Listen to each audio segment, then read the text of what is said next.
Now, the salaries of Article 71 office holders are determined by the President on the recommendation of a committee. That is, for those people, and the President's own is determined by, as it were, members of Parliament, so to speak. A committee approved by members of Parliament.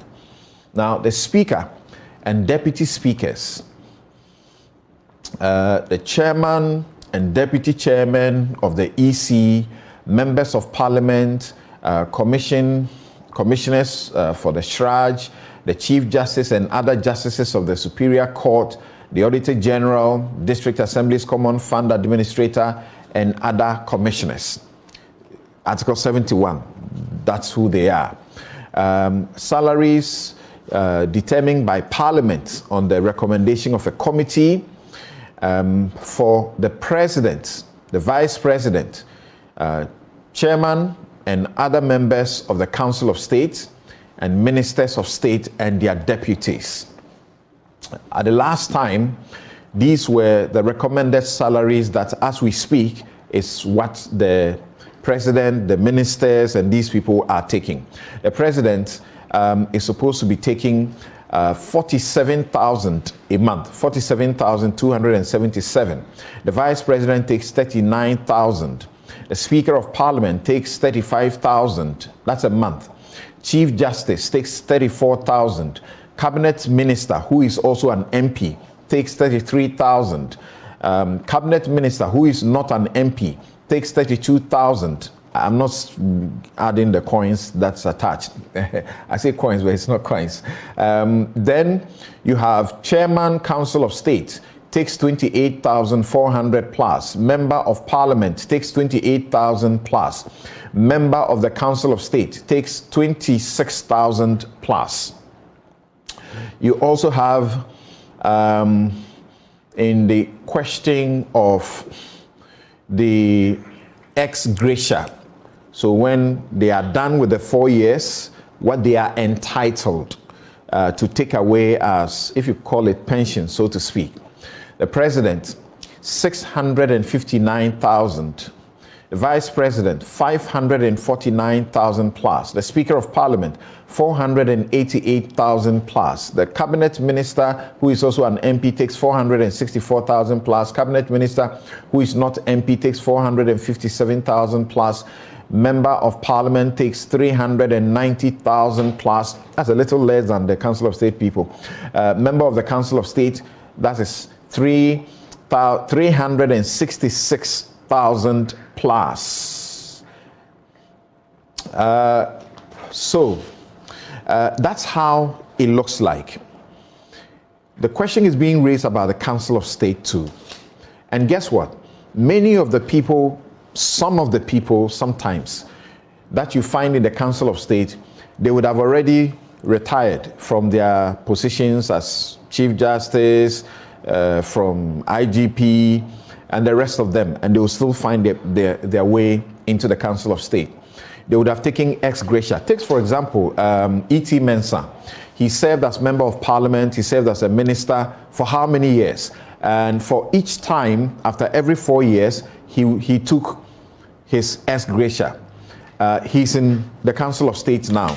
So what it means is that he has also taken ex-Gracia again. So he would have taken ex-Gracia for about 6 times or more. Is the country ready to bear this burden? That's the question that is being raised. And the salaries I just mentioned to you are actually not the salaries that they in fact must take. They normally would depend on the salaries that were determined for the previous parliament or determined by the previous regime. And then when it is time for them to exit office, then they determine their own. I don't know why they do it so, because the Constitution doesn't say so. They should determine it before they start, but it looks like they want to determine when they are done. So when they are done and they determine it, this will go up. It has always gone up. The committees that do it, they always increase it. And when they increase it, I think it was Professor Mills who got angry at one of them and said, this is unconscionable, we can't take it. And then set up another committee. The legality of that was questioned. and they try to remove and beat the amounts down a bit. So at the end, what you have seen now, they will make a determination, and it obviously definitely will go up. When it does, they will receive all the back pay, and then they will get the ex-gratia in addition to that. Thank you. I want to introduce my guest to you so that we go into these matters. And it's important to stress that for some or a good number of the Article 71 office holders, like a friend of mine will say, they can virtually live for all the 4 years of their lives without touching their bank accounts. You know why? Because they have accommodation. What is it that they don't get free? Okay? So their life is paid for. Their life, everyday life. The water they drink, the AC they put on is paid for. And their choice of health care, somewhat, for a good number of them, is already paid for. And they don't like the one in Ghana. They often like to go elsewhere to have it. So they can live all the 4 years without touching their accounts, and they'll be fine. So the question is, should the country continue to bear this every 4 years? If you take for the 275 members of parliament alone, the country at the end of the year is going to spend in excess of some 150 million just for their ex-gratia, just for that group, not the rest of the other group. If you add the Council of State, you add all of the other people, we may be looking at going into over 200 or beyond that, just million to pay them ex-gratia. Right, and some of them will come back and start all over again, receive that salary, and then at the end of the 4 years, they'll get another ex-gratia. Some have done so for over 2 decades, serving the country.